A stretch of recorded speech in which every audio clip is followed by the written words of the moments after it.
Picture this, a meteor, but huge, like really huge. We're talking about to end all what-if scenarios. Buckle up because we're diving deep into the hypothetical. A giant space rock decides to call the Pacific Ocean home. Spoiler alert, it doesn't end well for the Pacific Ocean.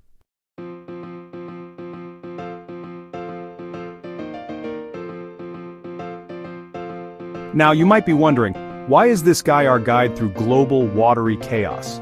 Fair question. I'm no scientist. In fact, my academic background is pretty unremarkable. I didn't major in marine biology or environmental science. I didn't even take advanced science classes in high school. My grades were average at best, and I was more interested in doodling in my notebooks than paying attention to lectures. So, what qualifies me to talk about the impending doom of rising sea levels and catastrophic floods? Well, let me take you on a little journey through my life and interests. I'm just a guy in his mid-20s who's watched way too many disaster movies and has an active imagination. Ever since I was a kid, I've been fascinated by the idea of natural disasters. I remember watching movies like Twister, The Day After Tomorrow, and 2012 Inches with wide-eyed wonder. These films, while often scientifically inaccurate, sparked a curiosity in me about the forces of nature and how they can dramatically alter our world. I would spend hours researching the real-life events that inspired these movies, diving into articles, documentaries, and books about earthquakes, hurricanes, and of course, floods. So consider this your disclaimer. Take everything I say with a grain of salt. I'm not here to present myself as an expert. Instead, think of me as a passionate enthusiast who wants to share what I've learned and imagined. My goal is to entertain, inform, and maybe even inspire you to look deeper into these topics yourself. I'm here to provide a unique perspective, one that blends fact with a bit of fiction and hopefully makes you think about the world in a new way. Or, a whole salt lick. Because let's be honest, sometimes the truth is stranger than fiction. And in the realm of natural disasters, the line between reality and imagination can get pretty blurry. For instance, did you know that there are actual scientific studies that explore the potential for mega tsunamis caused by underwater landslides? Or that some researchers believe that climate change could lead to more frequent and intense hurricanes? These are the kinds of fascinating and sometimes terrifying possibilities that keep me up at night, because things are about to get salty. We're going to dive into the deep end of what could happen if our planet's waters rise to unprecedented levels. We'll explore the science behind these scenarios, the potential impact on our daily lives, and even some of the more outlandish theories that have been proposed. So buckle up, grab your life jacket, and get ready for a wild ride through the world of watery chaos. Whether you're a fellow disaster movie aficionado, or just someone curious about the future of our planet, I hope you'll find this journey as thrilling and thought-provoking as I do.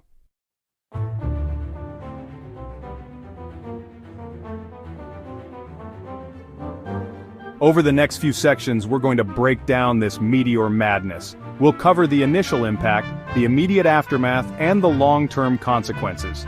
Think of it like a three-course meal, but instead of food, it's existential dread, with a side of dark humor.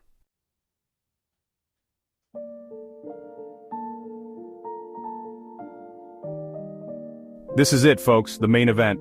Imagine a front row seat to the greatest and likely last show on Earth.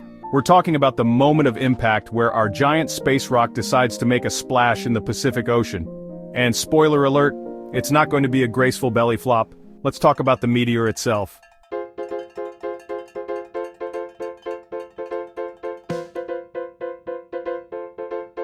Let's talk about the meteor itself. We're not talking about some little pebble here. This thing makes the asteroid that took out the dinosaurs look like a golf ball. We're talking miles wide, billions of tons, and traveling at speeds that would make a cheetah say, "Whoa, slow down there, buddy."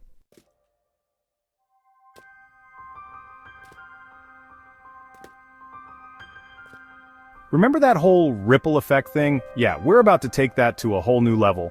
We're talking tsunamis that would make Noah's flood look like a kiddie pool.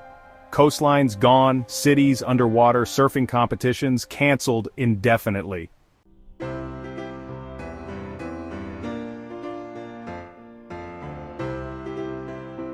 Hold on to your hats, folks, because it's about to get seismic up in here. We're talking earthquakes, and not the little tremors that make your grandma's china rattle. We're talking magnitude 10 plus on the Richter scale, the kind that makes the Earth do the jitterbug.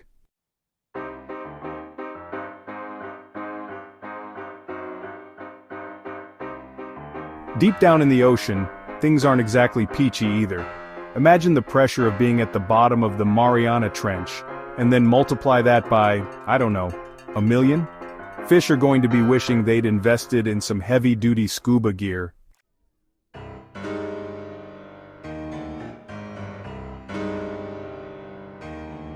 If you're lucky enough to be on the opposite side of the planet, far, far away from the impact zone, you might find yourself in a position to witness one of the most extraordinary events ever to unfold on Earth.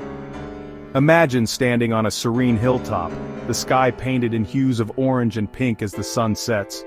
The tranquility of the moment is almost deceptive, masking the impending chaos that is about to unfold on the other side of the world. As you gaze at the horizon, a sudden flash of light catches your eye. It's not just any light, it's a distant explosion, a fireworks show like no other. The sky lights up in a brilliant display of colors, each burst more magnificent than the last. But this is no ordinary celebration. This is the aftermath of a colossal impact, a meteor crashing into the Earth with unimaginable force. Think a giant plume of water vapor, rock, and whatever else the meteor brought with it, shooting up into the atmosphere. The sheer power of the impact sends shockwaves rippling through the air, causing geysers to erupt and volcanoes to awaken from their slumber. The ground trembles beneath your feet, a reminder of the raw, untamed power of nature. The explosion sends debris flying in all directions, creating a cloud of ash that rises high into the sky. It's a sight both awe-inspiring and terrifying, a reminder of the fragility of our planet. The ash cloud spreads, casting a shadow over the land and blocking out the sun. The world is plunged into darkness, a stark contrast to the brilliant light show that preceded it. It'll be beautiful, in a terrifying, apocalyptic kind of way. The sky, once a canvas of vibrant colors, is now a swirling mass of dark clouds and ash. The air is thick with the smell of sulfur and smoke, a reminder of the destruction that has taken place. Yet, amidst the chaos there is a strange beauty to it all. The power of nature, in all its fury, is a sight to behold. For those fortunate enough to be watching from a safe distance, the experience is a mix of awe and fear. The realization that such an event could happen at any moment is enough to make anyone reconsider their sense of security. As you watch the spectacle unfold, you can't help but feel a sense of gratitude for the safety of your bunker, your safe room, your sanctuary. It's a reminder that in the face of nature's fury, we are all vulnerable. And yet, there is a strange comfort in knowing that, for now, you are safe. The world outside may be in chaos, but within the walls of your bunker, you find a sense of peace. A sight to behold indeed, from a safe distance, of course.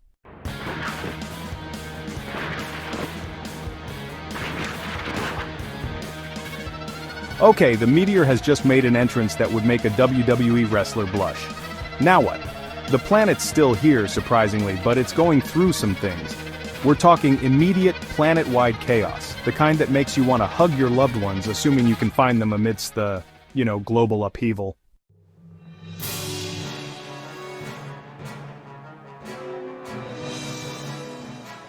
Tsunami time.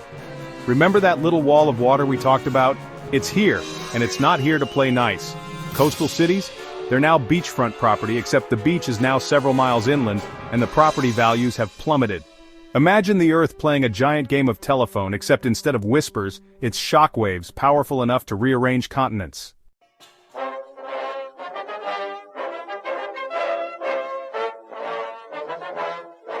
Shockwaves around the world. Imagine the Earth playing a giant game of telephone, except instead of whispers, it's shockwaves powerful enough to rearrange continents. Yeah, things are about to get shaky.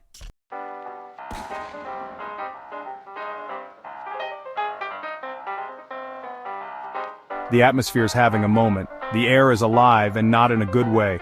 We're talking superheated steam, dust, and debris, all thrown into the atmosphere with the force of 1 billion exploding volcanoes. Think of it like a planetary sauna, except the temperature is set to broil and the towels are made of molten rock.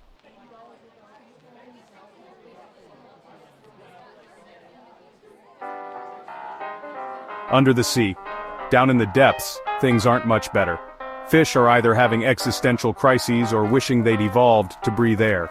Whales are singing the blues and crabs are scuttling for higher ground, which, considering the circumstances, is pretty optimistic of them.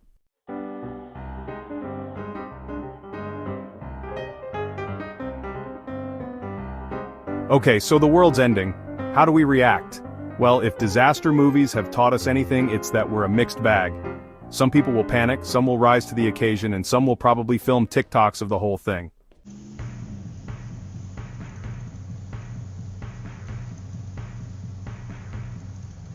Meanwhile, on the other side of the world, remember those folks who were far enough away to theoretically watch this all unfold?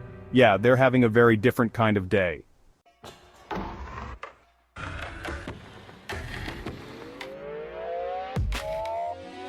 Okay, the dust has settled, literally. The Earth's still here, which is a win, I guess.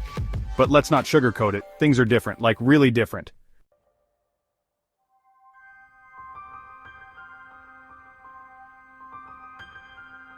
Remember those cute little seasons we used to have? Yeah, those are gone. We're talking extreme weather on a global scale. Think scorching summers, frigid winters, and spring. Spring's just a rumor now.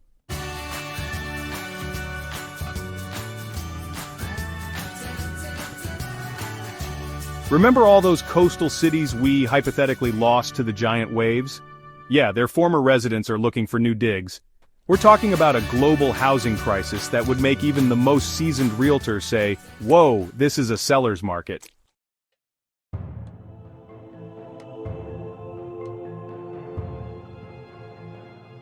Geopolitical stuff. Countries, those imaginary lines we draw on maps, are going to have to figure out this whole new world order thing. Alliances might shift, treaties might be rewritten, and someone's probably going to argue about who gets to claim dibs on the meteor crater. Survival of the...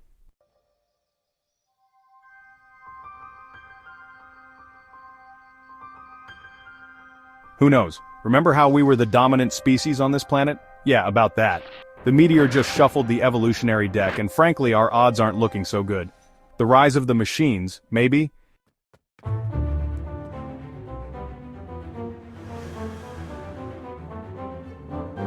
Speaking of odds, remember all those sci-fi movies where robots take over after some global catastrophe? Yeah, I'm starting to think those weren't so far-fetched after all. Humanity 2.0, beta version. So we're not extinct yet, but we're definitely going to have to adapt, and fast.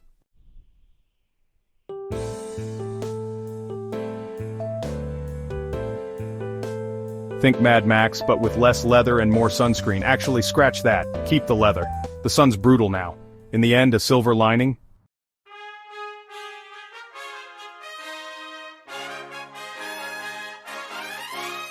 It's bleak, I know, but even in the face of a planet-altering meteor impact, there's always a glimmer of hope. Maybe, just maybe, this is the wake-up call we need to finally get our act together, start working together, and build a better future. Or, at least learn to share our sunscreen.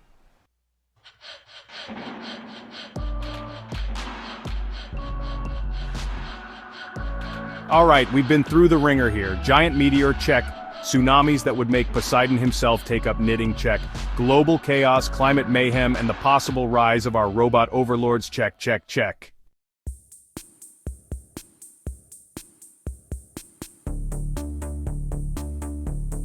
Now, I'm not going to pretend this whole meteor scenario has been a barrel of laughs.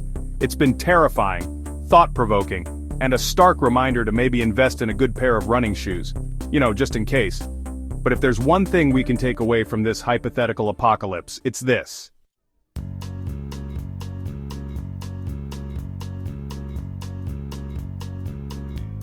Look, life's a fragile thing.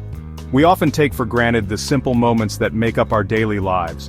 Whether it's the warmth of the sun on our face, the sound of birds chirping in the morning, or the gentle rustle of leaves in the wind. These small experiences are what truly enrich our existence. It's easy to get caught up in the hustle and bustle, always chasing the next big thing, but sometimes, it's the little things that matter the most. We go about our days worrying about deadlines, traffic jams, and whether or not we have enough milk in the fridge. These concerns, while valid, often overshadow the beauty of the present moment. Think about it. How many times have you been stuck in traffic, frustrated and impatient, only to miss the stunning sunset happening right outside your window? Or how often do you stress about work, letting it consume your thoughts, while missing out on the laughter of your loved ones at home, and we forget that all it takes is one cosmically bad day to turn it all upside down. Imagine for a moment a meteor hurtling towards Earth. In an instant, everything we know could change. The things we once deemed important would suddenly seem trivial. Our daily worries would be replaced by a fight for survival. It's a stark reminder of how unpredictable life can be, and how crucial it is to appreciate the here and now. If this whole meteor escapade has taught us anything, it's that being a decent human being never goes out of style.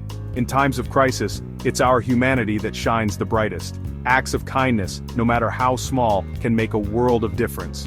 Whether it's helping a neighbor, offering a smile to a stranger, or simply being there for someone in need, these gestures create ripples of positivity that can uplift entire communities. So, let's not wait for a disaster to remind us of our shared humanity. Let's make kindness a daily habit, appreciating the little things and the people around us. After all, it's these moments of connection and compassion that truly define our lives.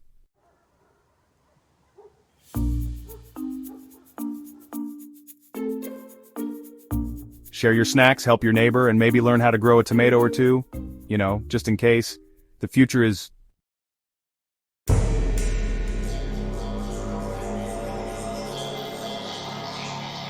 The future, as always, is a giant question mark. Maybe we'll figure it out. Maybe we won't. Maybe we'll get hit by a meteor. Maybe we'll invent flying cars. Maybe, just maybe, the robots will make us their pets.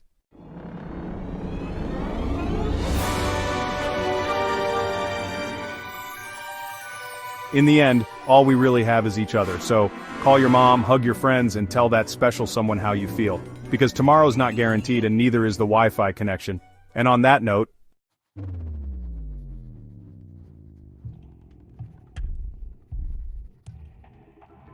I'm going to go check my emergency supplies, update my Spotify playlist for the apocalypse, it's surprisingly upbeat, and maybe try to teach my cat to fetch. You know, just in case.